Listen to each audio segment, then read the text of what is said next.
और कश्मीर की जो एक दर्शन और ज्ञान की जो गंगा है, उसके सामने बाकी सब पानी है। बात करते हैं तो सबकॉन्शियसली कुछ इस तरह से करते हैं जैसे कश्मीर कोई कटा फटा अलग इलाका है। और सबसे मधुर व्यक्ति अगर मुझसे कोई पूछे विश्व में कौन है तो मैं कहूंगा मोहन बाजू जी। सारे गणमान्य अतिथि लोग, कुर्सियों पे विराजमान लोग और बहुत देर से खड़े हुए कई सारे मेहमान लोग, आप सबका बहुत बहुत अभिनंदन, बहुत बहुत स्वागत। माननीय श्री नितिन जी के लिए मेरे दिल में इसलिए बहुत ज़्यादा आदर है, पहले से जब वो प्रेसिडेंट थे बीजेपी के, क्योंकि जो लोग राष्ट्र के उत्थान के लिए काम करते हैं मैं उन लोगों का बहुत आदर करता हूं, तो आपके लिए बहुत आदर है। आपने अभी आप कह रहे थे कि कश्मीर के सामने स्विट्जरलैंड क्या है, तो मैं आपसे सहमत हूं। हम और पल्लवी की जब शादी हुई, हम लोग जब हनीमून के लिए स्विट्जरलैंड गए तो मैं पहली बार स्विट्जरलैंड गया था और मैंने कश्मीर देखा था, कश्मीर के पहाड़ देखे थे, मैंने हिमालय देखा था और मैंने और कोई पहाड़ दुनिया में देखे ही नहीं थे उसके अलावा। तो पल्लवी बड़ी खुश थी, स्विट्जरलैंड एल्प्स की बहुत बातें करती थी। पल्लवी ने कहा एल्प्स देखेंगे, इससे अच्छे कोई पहाड़ ही नहीं है दुनिया में। तो जब हम वहां पहुंचे तो मैंने देखा, तो देखते ही साथ मेरा पहला रिएक्शन ये था, अरे ये तो टीले हैं। क्योंकि हिमालय की जो ऊंचाई तो नहीं बोलूंगा, हिमालय की जो विशालता है उसके सामने सब टीले ही हैं। और कश्मीर की जो एक दर्शन और ज्ञान की जो गंगा है, उसके सामने बाकी सब पानी है।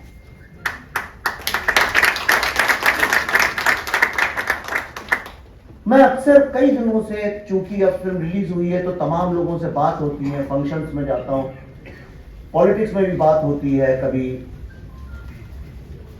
सड़कों पे, कभी विधानसभाओं में, पर मैं देखता हूं सब जगह लोग जब कश्मीर की बात करते हैं तो सबकॉन्शियसली कुछ इस तरह से करते हैं जैसे कश्मीर कोई कटा फटा अलग इलाका है। आप माने या ना माने, मैं डायरेक्टर भी हूं, राइटर भी हूं, थोड़ा मेरा जजमेंट अगर आपको लगता हो ठीक है, तो मेरे को हमेशा ये बात अखरती है कि कश्मीर को हम लोग कुछ ऐसे बात करते हैं कि कुछ स्पेशल केस है, लेकिन है तो भारत। ये फिल्म बनाते वक्त सरस्वती को साक्षी मान के आपसे कह रहा हूं, एक सेकंड के लिए मेरे दिल में कभी ये विचार नहीं आया कि वो कश्मीर और ये हम हैं। वो तो टेररिस्ट लोगों की जुबान है। बिना कश्मीर के भारत की कल्पना करना एक बहुत बड़ा जुल्म, एक बहुत बड़ा गुनाह हो। और यही बात मैंने जिनने फिल्म देखी है, फिल्म के क्लाइमैक्स में जो अर्जुन बोलता है वो तब वो कृष्ण बन चुका है। अगर आप देखें उसके पहले डायलॉग है फिल्म में जो यासीन मलिक और कई सारे कैरेक्टर्स के ऊपर बेस्ड है बिरसा का, जब उसे मिलता है कहता है तुम्हारा नाम अर्जुन है लेकिन तुम दिखते कृष्ण, सॉरी तुम्हारा नाम कृष्ण है लेकिन तुम दिखते अर्जुन जैसे। और वहां से वो हीरो का दिमाग चेंज होता है और अंततः जब वो खड़ा होता है सबके सामने तो वो कृष्ण की तरह बात करता है। यही मेरा, सिर्फ इतना ही मेरा इरादा था और कुछ इरादा नहीं था। इस फिल्म के पीछे सब कहते हैं कश्मीरी पंडितों का सच निकला, लेकिन अगर आप देखें तो उससे ज्यादा सच तो हैवानियत का निकला। ये फिल्म कश्मीरी पंडितों के सच के ऊपर इतनी ज्यादा नहीं है, क्योंकि वो तो जीते जागते सच है। वो तो आप विश्व में कहीं भी जाइए, आपको एक सक्सेसफुल, पढ़े लिखे, एक बहुत बहुत गहरी दर्शन को अपने अंदर लिए हुए, अपने बच्चों के जीवन को संवारते हुए, वो तो चलते फिरते आपको मिल ही जाएंगे। वो चेहरे तो हमारे आसपास रहते ही हैं, हो सकता है आपके पड़ोस में रहते हो, लेकिन एक चेहरा जिसके बारे में आप सुनते हैं कभी देख नहीं पाते, वो है टेररिज्म का चेहरा। टेररिज्म मतलब एंटी ह्यूमैनिज्म।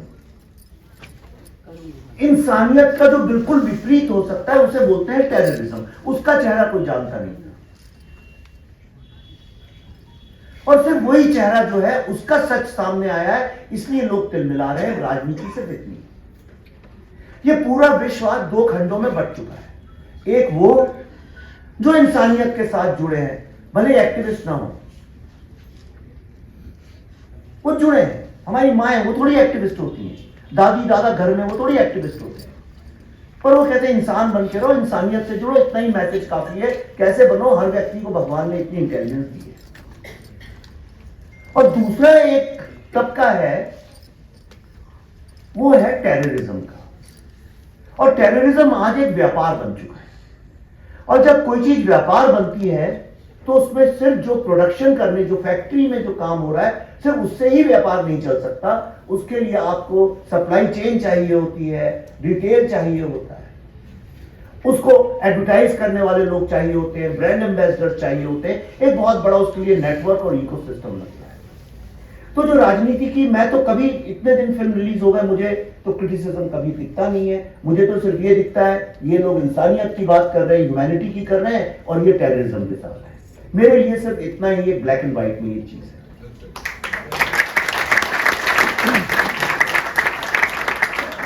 अब सवाल ये उठता है कि कश्मीर आखिर है क्या, और क्यों कश्मीर इस विश्व के लिए इतना इंपॉर्टेंट है कि वो उसको तबाह करने पर लगे। ये कश्मीर कि जिस दिन भारत का बच्चा बच्चा इंपॉर्टेंस समझ जाएगा, कश्मीर से टेररिज्म खत्म हो जाएगा, क्योंकि फिर वो सिर्फ कश्मीरी पंडितों का ही मसला नहीं रह जाएगा, वो भारत में हर सांस लेने वाले व्यक्ति का मसला बन जाएगा।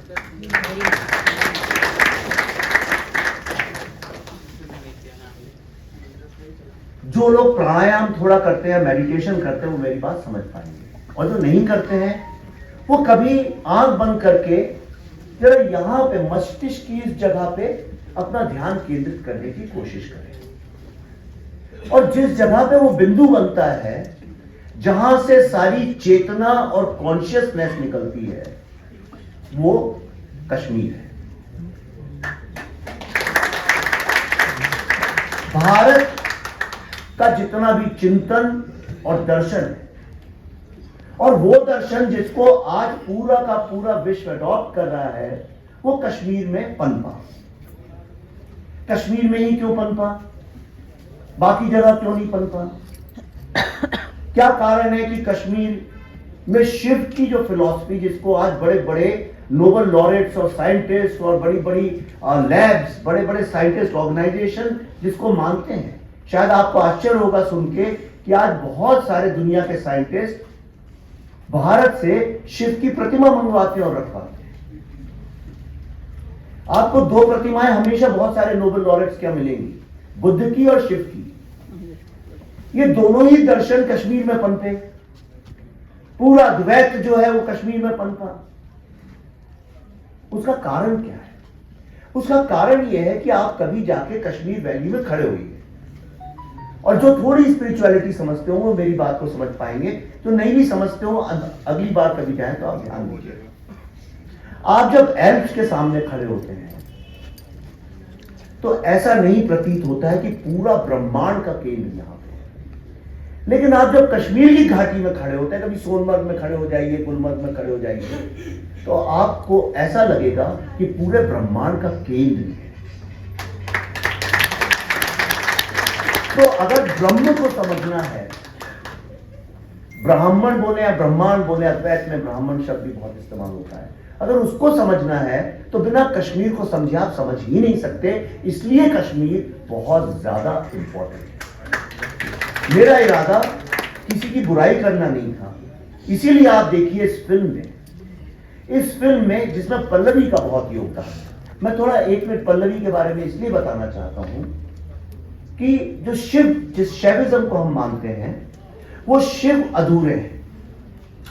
शिव पूर्ण तब होते हैं जब कॉन्शियसनेस उनमें आती है, और वो कॉन्शियसनेस है पार्वती।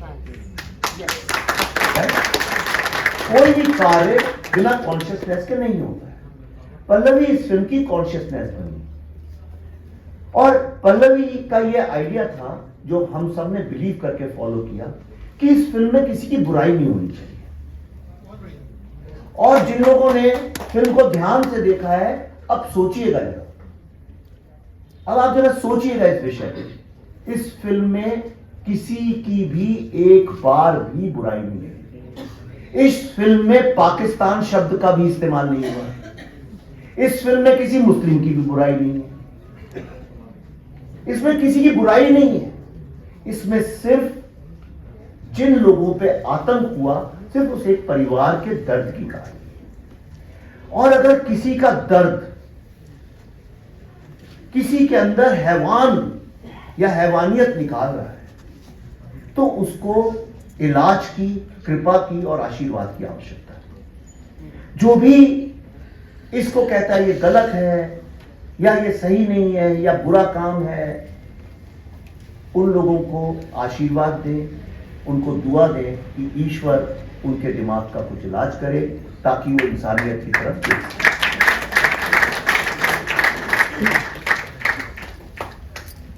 ये कोई फिल्म बिल्कुल भी सांप्रदायिकता नहीं फैला रही है।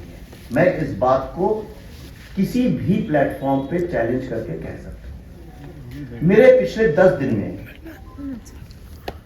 BBC, New York Times, Time magazine, Al Jazeera, French की जो ड्यूइश वेल, ये सारे लोगों ने गडकरी जी इंटरव्यू की और उनका पहला सवाल यही होता है कि आपकी फिल्म से तो इतनी हेट पैदा हो गई और दुनिया भर में इसके हजारों वीडियोस घूम रहे हैं। ये सब ने मुझसे एक सवाल पहला किया। तो मैंने उनसे बोला, आप मुझे गिनती करके बताइए कितने हैं। कहते बहुत सारे। मैंने कहा फॉर एग्जाम्पल अगर आपने बहुत सारे देखे, 4-5 बताइए। तो एक के अलावा कोई कुछ नहीं बता पाता है। तो ये एक तरह का झूठ है, ये जो एक वेस्ट अपने वेस्टेड इंटरेस्ट के कारण करता है, पर इस वक्त उसको इग्नोर करना चाहिए। तो सबसे बड़ी बात इस फिल्म ने पैदा की है, पल्लवी हमेशा बताती है, इस फिल्म में डायलॉग है। जब अनुपम खेर जी, ये 2 डायलॉग है। पहला डायलॉग मैं आपको बताता हूं, जो मुझे एक बहुत बुजुर्ग, करीब 90 साल के होंगी, 90-91 की होंगी, उन्होंने मुझसे ये बात बोली थी। उन्होंने बोली कि हमारे कश्मीर को ऐसे छोड़ दिया है जैसे ये कभी भारत का था ही नहीं। और वो अनुपम खेर जी भी उसमें डायलॉग बोलते हैं। और जब ये घर से निकाले जा रहे हैं तो वो कहते हैं, देखो एक पत्रकार है, और पत्रकार किस पे बेस्ड है आप सब जानते ही होंगे। वो तो उसमें एक पत्रकार से कहते हैं कि हमारे साथ जो बीत रहा है अभी 1990 में, ये तुम पूरे भारत में बताओगे कि नहीं? मुझसे वादा करो कि तुम ये बताओगे, क्योंकि जब भारत में लोगों को हमारे बारे में पता चलेगा तो देखना सारा भारत हमारे सपोर्ट में खड़ा हो जाएगा। पर 32 साल उस मीडिया ने बताया ही नहीं। लोगों की गलती नहीं है, लेकिन देखिए आज जब सारी दुनिया को सच पता चला तो किस तरह पूरा भारत कश्मीरी हिंदुओं के साथ। वो साधु स्वामी जिनने कभी जिंदगी में थिएटर में नहीं गए, वो माता पिता लोग जो कभी जिंदगी में थिएटर में नहीं घुसे, वो लोग व्हील चेयर में बैठ बैठ के आज सिनेमा में जा रहे हैं और बाहर निकल के जो मिलता है उसको गले लगाते हैं और कहते हैं I am sorry. Whites, blacks, Hispanics, Chinese लोग, ताइवान के लोग, मुझे कोई बता रहा था अमेरिका में फिल्म देख के, जब बहुत सारे अभी ह्यूस्टन में व्हाइट्स और ब्लैक सब निकले, तो जो भी इंडियन मिल रहा था उसको गले लगा के कह रहे थे आई एम सॉरी। पॉजिटिव की तरह जब फोकस करते हैं तो आप देखिए दुनिया बहुत खूबसूरत बनती जाती है। ह्यूमैनिटी की बात मैंने बहुत सुनी थी, पर ह्यूमैनिटी होती क्या है मैं नहीं जानता था। पर ह्यूमैनिटी क्या होती है ये मुझे तब पता चला जब हमने इस फिल्म की यात्रा शुरू की 4 साल में। हम लोगों से इंटरव्यू करते रहे, जगह जगह उनके जाके उनका दर्द समझते रहे, और वो दर्द को बिना छल कपट के, बिना अतिशयोक्ति के, बिना जोड़ या घटाए हुए, जैसा हमें बोला गया था, जो हमारा वादा था, उसी ईमानदारी से हमने लोगों तक पहुंचाने की कोशिश की। और आज उस दर्द में देखिए कैसे पूरा का पूरा भारत जुड़ गया है। और ये एक फिल्म की नहीं, ये सत्य की सफलता है। जब सत्य बताया जाता है तो लोग उस पर विश्वास करते हैं। अंत में मैं आपसे एक हाथ जोड़ के एक निवेदन भी करना चाहता हूं। ये बहुत हमारे प्रथा भी है, कोई चीज चल जाती है तो लोग काफी सर पे उठाते हैं, सारा का सारा श्रेय व्यक्ति को देते हैं। कृपया ऐसा गुनाह ना करें। ये सारा श्रेय मेरे मत्थे मरने का बहुत बड़ा पाप हमसे हो जाएगा, कृपया ये ना करें। ये फिल्म सिर्फ हमारी मेहनत से नहीं बनी, इसकी सफलता का श्रेय सिर्फ हमें नहीं जाता है। गडकरी साहब, मैं अभी कुछ दिन पहले भोपाल में था तो मुख्यमंत्री जी से ऐसी कुछ बात हुई कि उन्होंने कहा था 2 पौधे लगाएंगे, वो हर रोज पौधा लगाते हैं। तो मैंने कहा मैं आऊंगा तो जरूर लगाने, एक शर्त पे उन दोनों पौधों के नाम शिव और शारदा होना चाहिए। तो इमीडिएटली वो मान गए। पर उस दिन हुआ क्या, गलती से जो कुछ अफसर रहे होंगे 2 की जगह 3 पौधे लगा दिए और तीसरे में नाम नहीं था, 2 में नाम था शिव और शारदा।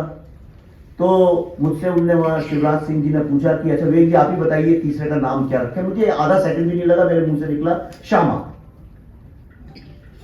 तो मुझसे पत्रकार लोग कहने लगे कि भाई ये श्यामा कौन है। मैंने कहा श्यामा प्रसाद मुखर्जी। तो आपको आश्चर्य होगा, दूसरा सवाल पत्रकार साहब का था, लेकिन साहब वो तो बंगाली, उनका कश्मीर से क्या लेना देना। तो मैंने उनसे कहा आप ये बताइए, यहाँ पे शंकराचार्य हिल है कश्मीर में, शंकराचार्य तो केरला का था, उनका क्या लेना देना इससे। बुद्ध तो कहीं और पैदा हुए थे, उनका इससे क्या लेना देना। कश्मीर से सबका लेना देना है। तो ये जो सफलता है ये श्यामा प्रसाद मुखर्जी जी की। ये सफलता जो इसके पहले 6 एक्सोडस हुए उसमें जिन लोगों की जानें गई, जिनके घर गए, ये उन लोगों की। ये सफलता कुछ दिन पहले टीकालाल टपलू जी, उनके नाम पे कॉलोनी का नाम रखा गया, उनके पुत्र शायद यहीं थे, मुझे दिखे भी थे कहीं, हाँ वो दिखे थे। ये उनकी भी सफलता है। ये सफलता उन सारे एक्टिविस्ट लोगों की है, उत्पल जी जैसे लोगों की, मोहन जी जैसे, सुरेंद्र कौर और तमाम लोगों की, जिनने 32 साल से एक दिन भी इस एक्टिविज्म की लौ बुझने नहीं दी।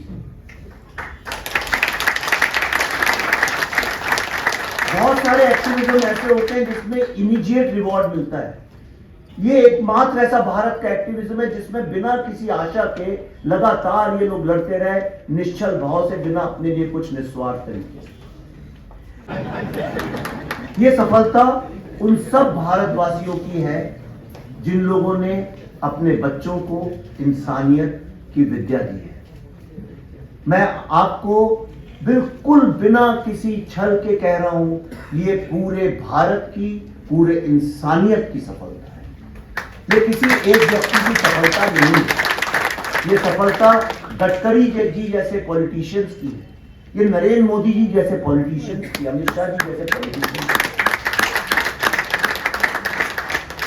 और ये इस बात का भी सबूत है कि बहुत सारे लोग चाहते हैं कि हम एक ना हो, यूनाइटेड ना हो।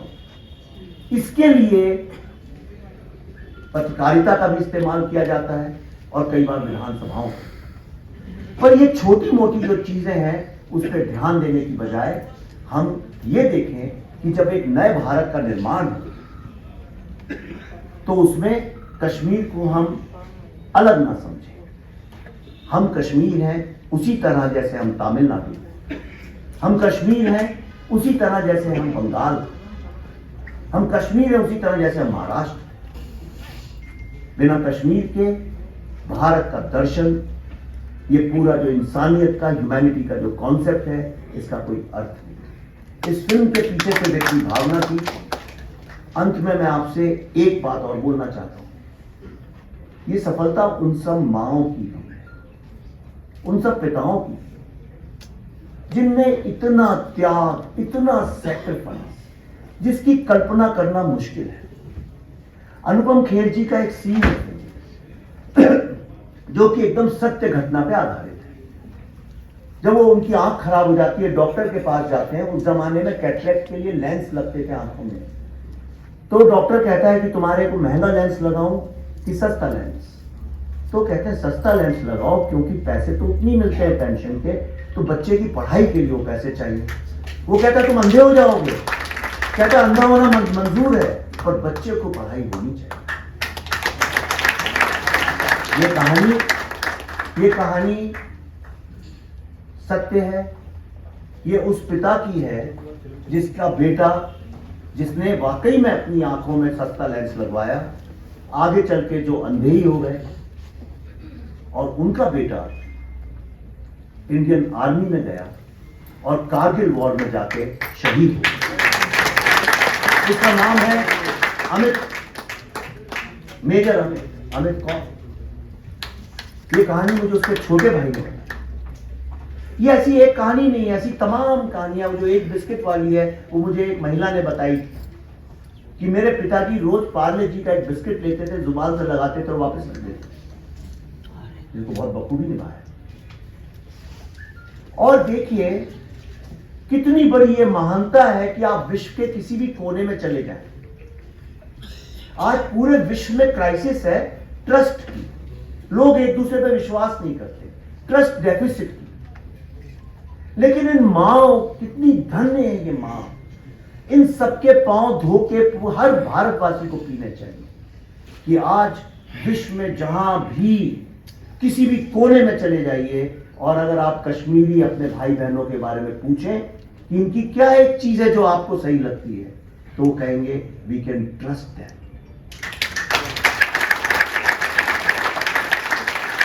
तो टेस्ला बनाता है, अगर कोई टेस्ला बनाता है या कोई नई कार बनाता है या कोई नई मशीन बनाता है, तो उनको तो मैन ऑफ द ईयर करके बड़ी बड़ी मैगजीन्स में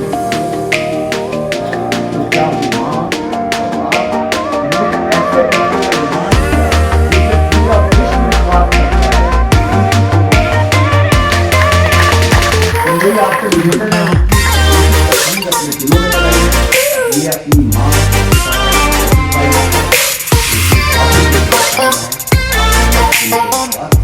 इसको प्यार दिया, उसमें धन्यवाद, बहुत बहुत।